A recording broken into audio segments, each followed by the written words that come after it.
So this next individual, who in here has watched Impact Theory? Yeah! Fucking on. This is the Napoleon Hill of our generation. I'm telling you, even better, okay? He was the founder of a company years and years ago. He wanted to make nutrition bars that were healthy, sugar-free, alcohol-free, and it was one of the fastest accelerated startups. 57,000, I don't know, it's like, it was the second fastest growing startup in the history of startup worlds. Huge, huge thing. He's helping to make an impact out there. He's the host of Impact Theory, founder of Quest Nutrition. I want to get up on your feet. I want to give him more.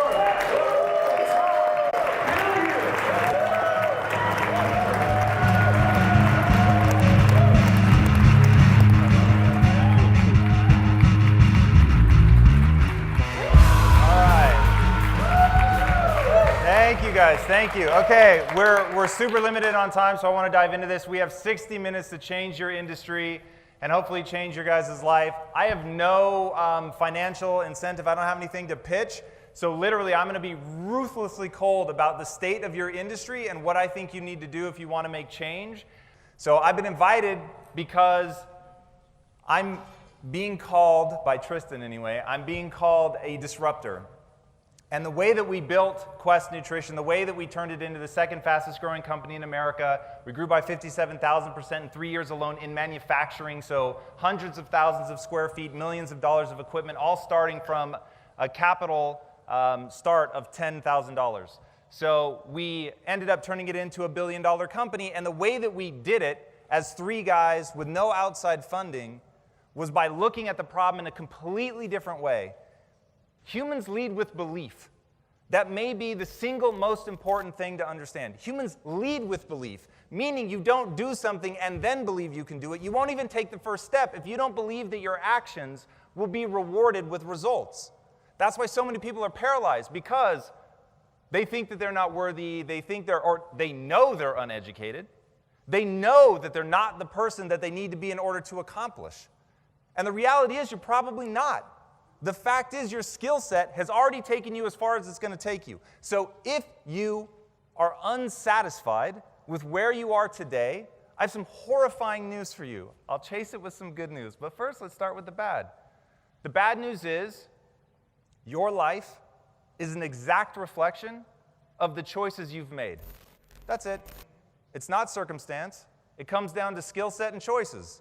You've chosen to build a certain skill set. You've chosen to do certain things, take certain risks, play certain things safely. Whatever the case may be, those were all choices. Now your life is a reflection of that. What I want you to understand, though, the belief, the only belief that you need to have, that thing that is going to allow you to take that first step, is not to believe that you're capable of what you're trying to build, because we all know you're not. I knew that I wasn't when we started Quest. I knew I wasn't the person that I needed to be. I understood that. It just didn't paralyze me, because I believed one thing. And if you take nothing else from what I say today, burn the following statement into your soul. Humans are the ultimate adaptation machine. That's it. Charles Darwin is often misquoted as saying that it's the strongest of the species that survive. He never said that. What he actually said was, it's not the strongest of the species that survive, nor the most intelligent, but rather the most adaptive to change. We're the apex predator for a reason, because unlike any other animal, we have the ability to go in any direction we want. We're the only species that you can find anywhere. At one point, James Cameron was actually at the bottom of the Marianas Trench. We can thrive anywhere, from Inuits living in the tundra to peoples that have survived in the desert, because humans adapt. That is the fundamental nature of what we are. When they first decoded the human genome, what they thought they were going to find was all this complexity, all these genes. They decoded the onion. They saw that it had 40,000 genes. And then they decoded the human genome, and they found that we had 20,000 genes. And they said, how's that possible? How is it possible that an onion is more genetically complicated than a human? But what they didn't realize was all that stuff that they were discarding as junk DNA is epigenetic signaling. We have this massive amount of code that all it does is it tells those 20,000 genes how much and when to turn on or off. We are designed to adapt. So wherever your business is now, whatever your skill set is now, whatever your vision of yourself is now, you can change it. You can become anything you want to be. But life is going to ask you one simple question. What price are you willing to pay to get there? And that's it. That's the hard truth. If you're willing to pay the price, then you can become whatever you want. You can become truly capable of the extraordinary.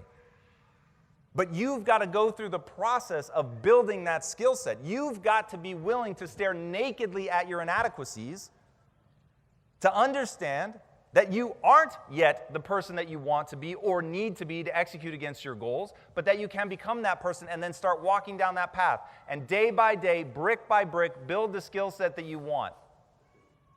Now, I'm going to be talking for 20 minutes, and then I'm going to take Q&A. And what I want to do in that time, remember, I'm not in your industry, and yet, each and every one of you, there are no restrictions. You can ask me anything you want about how to grow your industry. And at the end of that, if I've done my job, you guys will have a vision for your industry that is radically different. And as foundation for our conversation, I want to tell you my own journey. I started out as a filmmaker. I went to USC Film School. I was one of 4 people. Only 4 people get chosen to do a senior thesis film at USC. USC Film School is statistically harder to get into than Harvard Law. I was one of only 4 chosen for a senior thesis film. I thought my life was set. I thought I had natural talent. I could just roll up and do whatever I wanted, and it would be golden. And up until that final film in my senior year, I was proven right. I just kept getting selected. Everything I was doing was working. And then my final film was so bad, and I fell on my face so embarrassingly, that people were actually cutting my film into small reels to make fun of it. And it was so embarrassing to me that I stole the master so that no one could ever see it again. And I went into crisis. And I graduated film school. I didn't have any money, no more support from my parents, and the 3-picture deal that I thought I would walk away from film school with evaporated when I ruined my final film. And I realized in that moment a very hard truth. I wasn't a talented filmmaker. That was just the truth. The world wasn't conspiring against me. I wasn't good. And because I wasn't good, I didn't make a good film. Because I didn't make a good film, I couldn't advance my career the way that I wanted to. And because of that and having a fixed mindset, meaning I believed that my talent and intelligence were fixed traits, they were given to me at birth. I didn't understand that I was the ultimate adaptation machine. I could become anything. I didn't know that. So I laid on the floor of my unfurnished apartment, not knowing what the hell I was going to do with my life. I felt so lost and hopeless and terrified. I wasn't able to pay all my bills. I didn't know how I was going to survive. Ultimately, I meet these 2 guys. Very successful entrepreneurs. And as a kid, growing up in a morbidly obese family that was a little chubby myself, I had promised myself 2 things. My family also bordered between blue collar and white collar. 2 things. One day I would be rich, and one day I would have 6-pack abs. I had no idea how I was going to get there, but I was committed to those 2 things. So when these 2 guys came into my life, they were very successful entrepreneurs, and they were bodybuilders. I literally couldn't believe it. I was like, this is crazy. This is the 2 things I told myself I would figure out. And they said, look, Tom, you're coming to the world with your hand out. You want to make art, you have to control the resources. So come with us. We're about to start this technology company. Get rich, and then you can go back and build a studio. And I thought, that's brilliant. It's exactly what I'm going to do. I thought it would take about 18 months. So I joined them, and they said, look, you're starting as a copywriter because that's the only thing that we can justify paying you for. But don't think of yourself as a copywriter. Understand, you can become any role in this company that you want. You just have to get the right skill set. You've got to become the right person for that job. And so I took them seriously, and I busted my ass, and I got better. And over a period of about 6.5 years, I became the chief marketing officer in the company, and they gave me 10% ownership in the company because I was working that hard. So at that point, 6.5 years in, I'm a multimillionaire on paper, and I'm completely miserable. And I realize I'm living the cliche of money can't buy happiness. This can't be real. Like all the things that people warn you against, I'm actually living them. Like it's such a joke. I could not believe it. And so I went to my wife, who, by the way, her father did not want me to marry his daughter. And he said that very plainly. And I remember telling him, sir, I know what you see right now is a broke kid, but I'm the most ambitious person you've ever met. And one day I will make your wife rich. Now imagine those words hanging in the air. And I'm a multimillionaire on paper, but in real life, not so much. And I walk into my partners and I tell my wife, I say, look, I want to be happy again. This is so miserable. Marketing a product that I don't believe in, pushing something that I don't think is adding value to people's lives. I can't do this anymore. And she said, I totally get it. I bet on you. So I go into my partners and I say, here's the equity back. I literally handed back $2 million. I said, I need to go do something that gives me more energy than it takes. I need to be passionate about what I'm doing. And they were completely caught off guard. And I left. I'm driving home. I'm on the phone with my wife. I did it. I quit. That's the hard part. These guys are like my brothers. I've been working side by side in the trenches with them for 6.5 years. And as I'm telling her that, my phone rings. And it's them. And they said, come out to dinner with us. And for love of the brotherhood, for the connection that we had, for them helping to transform my life, for showing me how to control my destiny, for showing me that I could adapt, for showing me that I could add any skill to my life that I wanted, that I could completely change my body, my mindset, everything. I went out to dinner. And they said the words that ended up changing my life.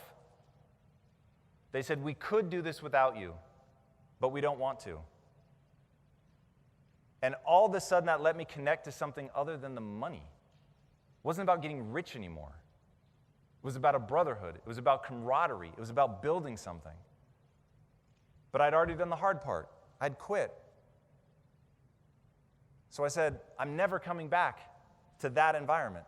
So if we're going to keep working together, here's what it would have to look like. It would have to be a company based on value creation. It would have to be something where I'm passionate about it. Because let me tell you something that is true beyond measure. The struggle is guaranteed. The success is not. The struggle is a guarantee. So you better love what you do on a day-to-day basis. Read Eckhart Tolle's The Power of Now. The only moment that's real is right now. Now follows you. So every time you're doing something, if you're standing and staring and waiting for someone to finish going to the restroom or whatever, you're standing in line at Disneyland, that is your life. That is the sum total of what you are about in that moment. And life is simply a string of those moments. And so you've got to start asking yourself, am I using those moments wisely? And I knew I was never going to go back and chase money. I needed to, in the moment, feel good about what I was building, feel good about how I was contributing, be lit up with passion. And let me tell you, passion is not something you were born with. It drives me nuts. Everybody thinks they're going to turn inside like an archaeologist and find that thing, their deepest passion, the thing they always loved, hiding inside. As soon as you say it, I hope it sounds ridiculous, that you would love something that much and yet somehow be blind to it. It doesn't work like that. It's like real love. You've got to go on a date first. You see somebody you're interested in. You talk to them. It sparks something. You spend time. You engage.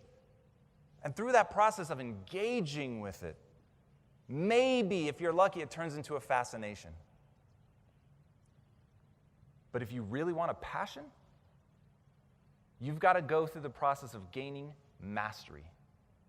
And mastery is the part of the relationship in business or in romance where everybody falls apart, because it's where the work starts.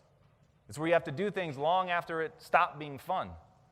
Like, let me tell you, my wife had still has, quite frankly, dysbiosis. You guys know what dysbiosis is? For those that don't, it's when your microbiome in your intestinal tract gets messed up. So you have a hard time keeping food down. It is miserable. It is pain and cramping and being doubled over and having to go to the emergency room, getting emaciated, losing your hair, your fingernails breaking. But I'm more proud of those moments of being there for her and helping her through that than the times of fiery romance. Fiery romance is easy. But the love, that connection, that I would die for this woman, that comes in those moments. And the same is true in your business. The process of becoming extraordinary, which, by the way, is what you're going to have to do. If you want to change this industry, don't worry about other people. Don't even worry about the industry. Worry about yourself. Paint a vision of yourself as somebody who is capable of the extraordinary, who is capable of more than the next person, who's willing to push harder and go farther than the next person. Do that, and everything in your life will change. So I lay all of that out for my partners. It's got to be that. It's got to be something that I can fight for like that. I've got to be able to be myself. I'm tired of hiding as a marketer. I want this to be about community and connection. And this was in about 2009.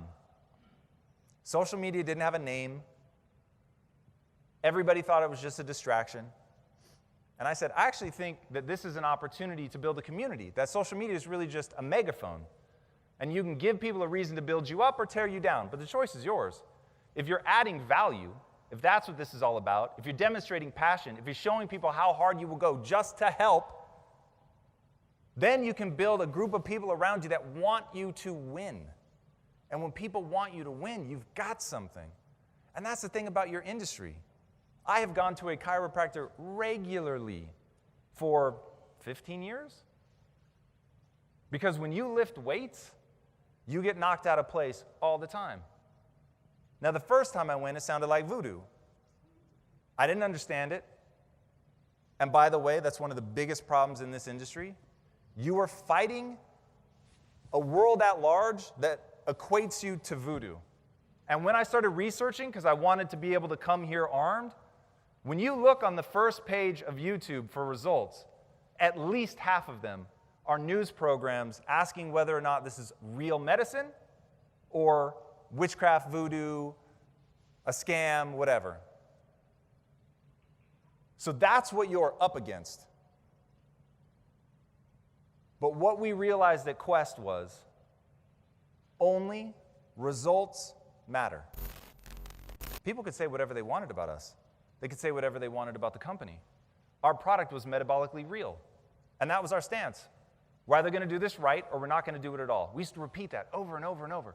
We're either going to do this right or we're not going to do it at all. And when we first tried to launch the company, we had this formula. We thought this formula is amazing. It doesn't use sugar, but it tastes like it has sugar. This is incredible. We're going to crush. So we went to the contract manufacturers. By the way, every protein bar you've ever eaten, with the exception of Quest, is basically made by 4 or 5 different companies. And they make the bars for everybody. And they just switch out the labels and boom, boom, boom, they pump it out. We went to those same guys because we just thought of ourselves as marketers. We went to them and said, hey, here's our formulation. They said, this is great, but it can't be made. And what we realized was the equipment that was commercially available had grown in lockstep with the use of high fructose corn syrup. So once you remove high fructose corn syrup, suddenly it doesn't run through the machines. So we had to become our own equipment manufacturer. So we were designing equipment so that we could manufacture the bar that we wanted because we knew the only thing we cared about was adding value, and value is measurable. You're either helping people or you're not.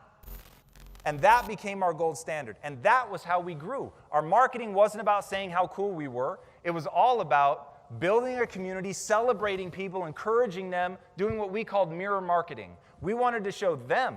We didn't want to show us. We didn't even want to talk about us. We didn't start talking about us until they started posting photos of them making recipes with our bars and stuff like that. And we realized, whoa, that's actually what they really enjoy, is showing all the different ways that they can interact with our bars. We had people at the Eiffel Tower like holding up our bars. We had people making recipes. It was crazy. Our job was to create the space for that. Our job was to bring so much value that somebody felt connected to the brand. And our job was to be real people. I used to tell the staff all the time, we are not a nameless, faceless organization. It's us. We're the people behind the company. We need to be willing to stand up and be counted. Know what we stand for. Know what we want this company to mean to people. And that was going to be the way forward. At the end of the day, if you guys are really going to revolutionize this industry, that's the standard you're going to have to hold yourself to. Because you've been trying for decades to play the PR game, and you're losing. So I think you have to take a fundamentally different approach to your industry, about how you reach people, about what you offer people. Because chiropractic has been around for a very long time, and we haven't solved the problems. I see you guys as being in the wellness industry. I don't see it as just being about the spine. That happens to be one area of expertise. But at the end of the day, sometimes my problems weren't solved by the chiropractor. So having somebody that I could go to that actually understood things from a holistic standpoint, like my chiropractor was a former bodybuilder. If any of you know bodybuilding, he won the Mr. Olympia competition, a guy named Franco Colombo. Wow, we know Franco. Franco's incredible, but his message to me every time I came in was, you don't need multiple sessions. I'm going to put you back in place. Your problem is the way you lift like an idiot. Let me show you how to lift so you don't need to see me anymore. And he would spend the time trying to show me how to lift properly, because he knew if I add enough value, maybe I lose this guy as a client, but for sure he's going to tell the next person that needs my services. And so we had half of our company going to Franco because we believed in it so much, because it added value, because it worked. So I can go on national television and say, yes, chiropractic works for some stuff, and it's worked incredibly well. But having that testimonial where somebody's not incentivized to say something nice and they say it anyway, that's how you get big in the age of social media. All right, with that, I want to open it up for questions. Hit me up. As far as having a new idea that people within the profession, within your own field that should be on your team may not like, there's a conversation in chiropractic going on right now. We have negative brand equity. It's no secret. Most people that don't know what we do think that it's not good. There's a conversation going around of, should chiropractic shift to calling ourselves doctors of vitalism? Should we identify with a different name first so that you don't instantly say, oh, I'm a chiropractor, and they just automatically go towards, oh, so you crack backs, or I heard so-and-so got a stroke, or whatever. From the outside looking in, and from someone that's super successful and speaks to so many successful people, what do you think about that idea? And when would be the time to make a shift like that, if that time were to come? What are some of the signs? Is that even an idea of a good strategy? Should we rebuild the ship of chiropractic, or should we continue to do what we're doing but throw a different label on it so that we're not starting already in the loser's bracket? So I personally wouldn't worry about doing a rebrand, because you have fundamental problems that you're not addressing. And if you rebrand and don't address those problems, you'll just taint the new name. So here's the truth. You guys offer a service. The service is awesome. Some problems are solved by it. And if you stay in that lane of, we only address problems with this that it actually fixes, and we don't start veering into other stuff that maybe it fixes or maybe it helps with. Like, if I were an outside consultant, man, I would just get real raw and be like, drop that woo-woo shit. Like, stick to alignment, right? Like, stick to the things where it's really easy to show people this is what happens. You get, like, this is how Franco explained it to me. Dude, your body is like, it's so fucking connected, and the second you lift funny or one side of you gets stronger than the other and it pulls like a vertebrae a little bit out, then it's like the other side's trying to compensate, or your muscle goes into spasm, and it was like, yeah, that's actually exactly what it feels like. It feels like it's firing randomly. he was like, that's because it is. And so what I'm going to do is I'm going to pop you back. It's going to slide back in. The muscles will be imbalanced. Neither of them are going to be pulled in the other direction. And literally, as soon as he did it, it felt better. And so it was like, oh, he told me exactly what was going to happen, what I could expect, and it happened. And by the way, this is another one, man. You got to know your shit. Like, this is one where, with the compassion in my heart, I actually wish this weren't true. But the reality is, the reason that there will always be a hierarchy in things, because there's so much compassion and beauty in this industry, like that is one thing I resonate with really well. Like, you guys really get purpose and all of that. At least the heart of it. I think there's people doing some iffy stuff that's really causing you guys a lot of reputational damage. But I know how many of you really have heart and really want to see people do awesome stuff. But even with that, if you don't know your shit, like, I can't tell you how many times my wife and I have told stories about Franco. I have not said a word to this man.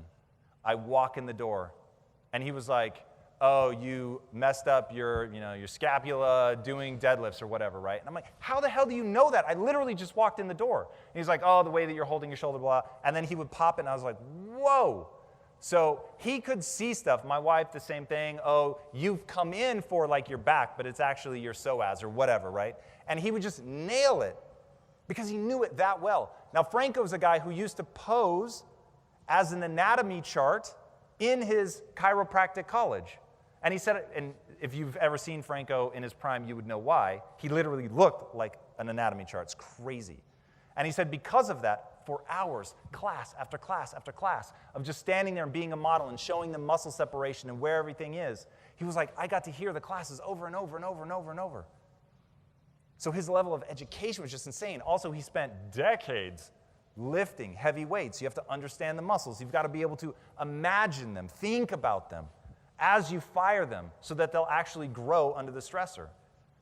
So his knowledge is crazy. And when you've got people going around telling stories like that, all of a sudden, if you're a little skeptical about going to see a chiropractor, you're not anymore. So you have to know your shit.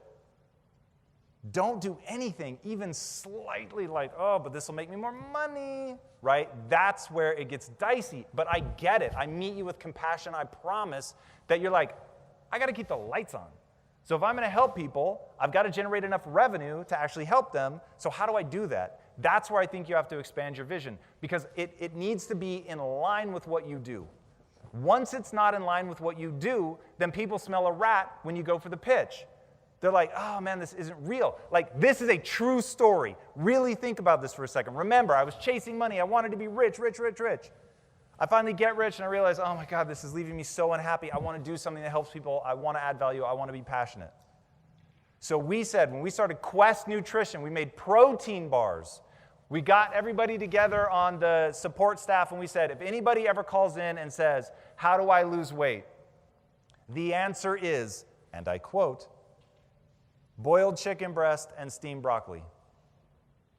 Not because we sell boiled chicken breast and steamed broccoli. We didn't. Because it's the real answer. And so I want you, above all, to focus on truth. So that they may walk out of your clinic, they may never come back because you either solved their problem or you weren't going to be able to solve their problem. You knew that, and so you sent them elsewhere.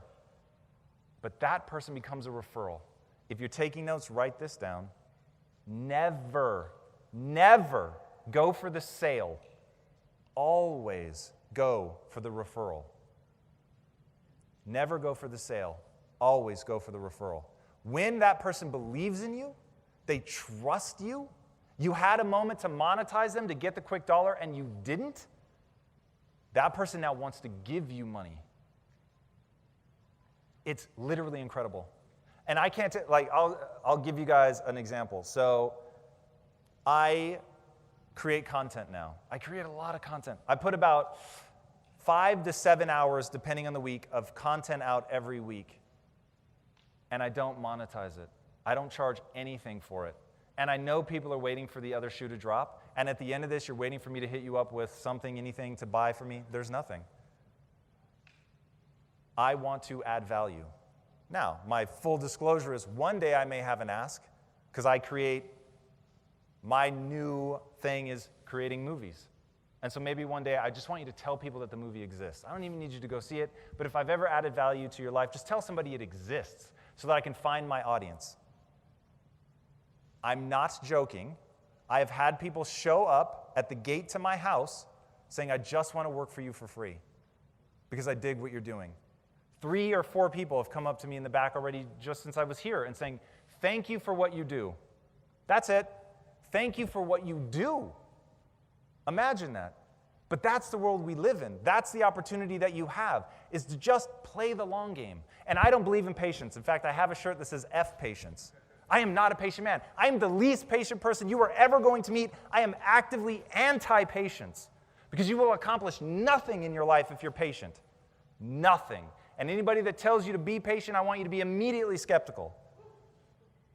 But what I always do is I play the long game. I play the game of reputation.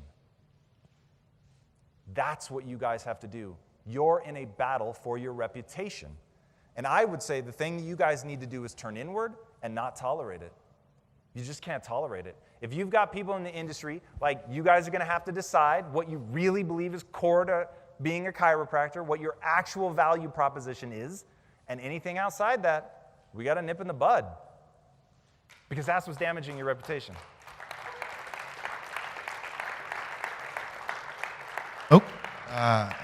Dr. Alok Trivedi. Hey, Tom, this has been great. I got a question for you. Thank you. Let's have this, as we're having this conversation of the profession as a whole, something that I've observed over the last 15 years is that, I'm going to piss off a lot of chiros, and I say this too, is that chiropractors are, let's just say, emotional about their business. And they use emotion to, in essence, run their business. I'd like you to talk to us about the scope of building a multi-billion-dollar organization and a company and the use of emotion inside of it versus logic, and how we can use logic as a profession to drive us to the next tier. Because all the emotion is great, but if we don't have logical systems to take us collectively to the next level, we're going to fall apart in emotion. Yeah. So here's now where I'm going to piss you off a bit. At the end of the day, the only thing that matters is how you feel about yourself when you're by yourself. Everything else is just you're trying to find a way to fill your day that's meaningful to you. So meaning and purpose, which I would say are just core in the emotional center of your existence, that's all that matters.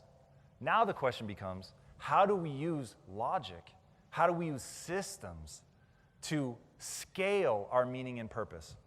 It's rare that you meet somebody that doesn't want to touch more lives, that doesn't want to help more people. And one thing, I really hope what I incite here is a riot of compassion. Compassion for the people that are selling like dodgy shit, because you know why they're doing it. They're not sinister, they're not evil, they want to keep the lights on, they want to buy dope Christmas gifts for their kids, they want to take a rad vacation, right? Like, I get it, we all get it. So meeting people with anger and rage and all of that just is not going to play out, and it's going to just further divide your industry. You guys are going to have to come together and be understanding of how we ended up here. But then, to his point, we have to be deploying things that actually allow us to scale. So when we were scaling Quest, scaling that fast it's almost comical. Like I was in a never-ending state of hiring. We went from 1 employee to 1,400 employees in about 4 years. Do the math just on how many people you have to hire a day. It's crazy. So you have to have systems. You get to the point where you're only as good as what you write down. You guys can't have a gentleman's agreement in the industry. You need a declaration. You need a manifesto that people sign like it's the Declaration of Independence that says this is what we're about. This is what the chiropractic industry is, not what it should be. This is what it is. And now anything that falls outside of that is outside the bounds of what we see as the industry. And if that's patient-centric, if that's all about value creation for you guys and for the patient, right? Don't get lost in this. It's important for you guys to create value in your own lives. Emotionally, spiritually, financially. But it's got to be in service of the customer. It's got to be in service of the people coming to you looking for help. And if it's always in service of them, then you guys will get somewhere. But without those systems, you won't scale ever. One more question. David Bradley from Cardone. Hey, Tom. Hey. We've heard a lot this weekend about success being duplicational, right? So success is no different than any other skill, right? Duplicate successful actions of others, you can have it.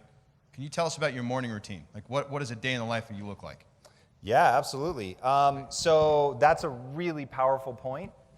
And habits and routines are, I am basically a bunch of habits and routines duct taped together. That is my life. I am profoundly lazy by nature, and that's true.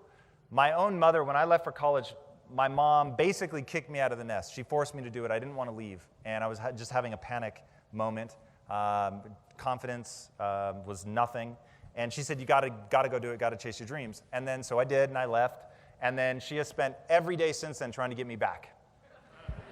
And I said, "Mom, this doesn't add up. You were the reason that I left. I never would have left if you hadn't forced me to." And she said, with no malice in her heart, "I was just assumed you were going to fail." And I was so grateful in that moment for that raw truth, because that really is who I was then. And what I want people to understand, because it's easy for me, because I used to be about 60 pounds heavier. It's easy for me to show you me 60 pounds heavier and then the abs, like people get that. They don't get the mental and emotional transformation. It's hard to visualize. But the reality is, I was lazy, I was undereducated, I didn't have confidence, I felt like the dumbest person in most every room I was in. I was not voted most likely to succeed. I got a 990 on my SATs and I took it twice. I wasn't the person you would circle and say, "Watch that guy." I used to wear clown hats, I'm not kidding, like as a regular fashion statement. And that's where I started. And then I realized humans are the ultimate adaptation machine. I can change in any direction that I want. And the way that I did the change was habits and routines. So this is how I rock every day. I am in bed by 9 p.m. like it's a religion. I do not set an alarm. So anybody that says that's impossible, I built a billion-dollar business without setting an alarm. You can do it, but you're going to have to go to bed early. And you're going to have to go to bed and leave yourself enough time to get the sleep that you need. Now, why am I so obsessive about sleep? Normally, entrepreneurs, it's all about, man, do whatever it takes, stay up, burn the midnight oil. I'm telling you right now, that is a fool's errand. Because your brain is how you experience and function and build and do all the incredible things you want to do. And if your brain is functioning suboptimally, you are never going to get where you want to go. So I prioritize sleep. The next thing is I immediately go to the gym. I hate the gym more than you know. And people that say that they get an endorphin rush, like my wife seems insane to me. She's like singing in the gym and having a great time. I'm like, this is crazy. You seem like a nut job to me. But she's like, oh man, it feels so good. And I'm like, literally every set hurts. I don't know what you're talking about. So I am trying to get in and out of the gym as fast as I can. But I go to the gym every time because of cognitive optimization and longevity. For anybody that has ever watched my content, you know I actually am trying to live forever. Right now I know I'm going to die, but I'm really hoping that I can buy myself time for medical science to catch up. So I live in a way that is optimized for longevity. So I work out. The next thing I do is I meditate. Meditation is one of those things, oh my God. So for years, like we all have our thing that we need to get better at, and mine was I was really weak and emotionally soft. Like if I was on the soccer field and I got hit with a soccer ball as a kid, I would cry and ask to be taken off the field. That's just where I started. I mean, sad, but that's the truth of it. So I had to learn to toughen up. So to get into business, that was like number one for me. I had to get tougher. So I didn't want to meditate because it sounded so soft. And I was just like, oh, that sounds gross. I don't want to do that. And then I met a Navy SEAL named Mark Devine. And Mark Devine looked me in my eye and he said, you're an idiot. Start meditating. And I thought, okay, well, this guy's pretty tough. So if said tough man says that I need to be meditating, I'll at least try it. So I meditate. I do a very simple box breathing method. I don't do equal sides on all parts, which is what a traditional box breathing method does, but it's in through the nose, inhale, hold, out through the nose, exhale, hold. Repeat the cycle. And so I do that for about 20 minutes. The reason that I do that is because it puts your brain in an alpha wave state, which is known as calm and creative. So you're not getting sleepy because if you're following my protocol, you're very well rested. You're getting the sleep that you need. It's amazing. You're always full of energy. And I do that for, like I said, about 20 minutes. And then I go into what I call thinkitating. Thinkitating came because I was really annoyed that during meditation I wasn't supposed to think about anything. I was supposed to keep coming back to the breath. But the problem was I was getting in this calm, creative state, and I was having amazing ideas. And I wasn't supposed to stop to write them down. That really bothered me. So I said, all right, I'm going to carve out time right after I meditate to start using that vibe, that alpha wave state that I'm in, to take these notes and have these ideas. And so by allowing myself that, to know that my meditation cycle is 2 parts, one where I really am just coming back to the breath, back to the breath. Every time my mind wanders, I'm just back to the breath. Because after that, I'm going to get my computer, I'm going to put it on my lap, I'm going to keep doing the breathing. I'll even close my eyes between ideas, but when I have an idea, I write them down. After I thinkitate, then I get time to read. Reading for me, ABL, boys and girls, always be learning. Always be learning. I read obsessively. I read in every transitional moment. If I'm walking from the gym to the kitchen, I've got my headphones on, I'm reading. If I'm in an Uber, I'm reading. If I'm on a plane, I'm reading. I'm always trying to learn something at all times, whenever I can, to keep my mind fresh because of the only math equation that matters. I equals IO. Ideas in equal ideas out. If you want fresh ideas for your industry, start researching. In fact, can I be just a touchy bit judgy for a second? When I was researching to give this talk, I thought, I'm going to bet in the last 48 hours, I've done more research on this industry than 90% of the people I'm going to meet. And that's the problem. It's all there for you. Like when you start going video after video after video and you don't, my motherfucker. What is up, dude? It's good to see you. Are you speaking? Oh, you guys are in for a treat now. So when I was doing that research, I thought, all right, this is incredibly powerful. Going result after result after result. And because I'm not trying to do confirmation bias where I only see what I want to see. I wanted to see the truth of the industry. I thought, wow, it's all laid out right there. So I spend a lot of time reading, and then notice I haven't said I eat yet. Then I go get ready for work. Then after all of that, by this point I've usually been up for about 4-5 hours. Then I eat. So I do an intermittent fasting protocol. I dip in and out of ketosis. So I usually do 1 week of ketosis where I have ketones present in my bloodstream, which we don't need to go into what that is. If you know what it is, you know. If not, you can look it up. And then I do a higher protein cycle after that. But I always postpone my first meal as long as I can. I'm usually up around 4 a.m., so by the time I eat, it's usually 8 or 9. I don't take meetings ever before 10 a.m., which means from 4 to 10, I have 6 hours where I do what I think is right for the business. I keep a list, by the way, of important things. You should always have a list of important things, so you never have to think, hey, what should I be doing? You go immediately to your important things list. It should be a list of execution, not of thought. So it is things to do to move your business forward. And you should live obsessively in that list. Then by the time 10 o'clock rolls around, all my employees are there, and then I start taking meetings. You'll also notice I did not say I check email. I respond to about 5 emails a week. Email will be the death of Western civilization. I promise. Get out of your email. In fact, I want to give you guys the gift of shame. And what I'm going to say is every time you check your email, I want you to feel an overwhelming sense of shame.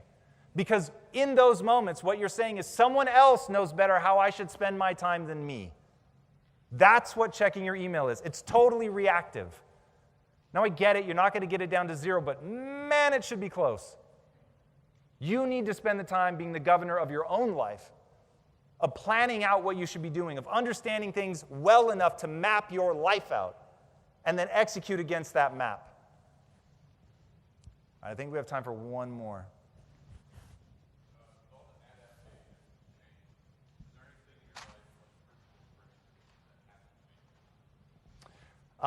So if you didn't hear, are there any principles I have that haven't changed? Yes, from the time that I wrote them down, I'll say that they're still there. So I actually took the time to write down, because I realized as we were growing and we had over 1,000 employees, I was like, you're only as good as what you write down. So I wrote down my 25-point bullet belief system, which if anybody wants it, you can go to impacttheory.com. It's the Impact Theory belief system. It's entirely free. And that is, as of right now, how I think. But I'm desperate for Tucker Max to tell me how I'm wrong so that I can change those.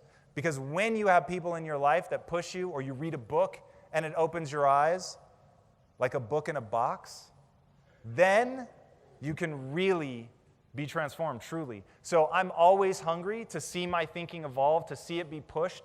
So I don't hold on to anything as dogma. In fact, I am terrified of dogma. And one of the first video posts I ever did was say, look, I'm going to come at you strong. I'm going to tell you what I believe. But the second I believe something new, I will change. So if you've latched on to something I said 6 months ago and I contradict myself 6 months later, brace yourselves. Because I'm trying to change. And to quote Jay-Z, you think I work this hard to stay the same? All right, thank you guys so much. Fuck yeah. Thank you so much. My pleasure. Thank you guys. Thank you.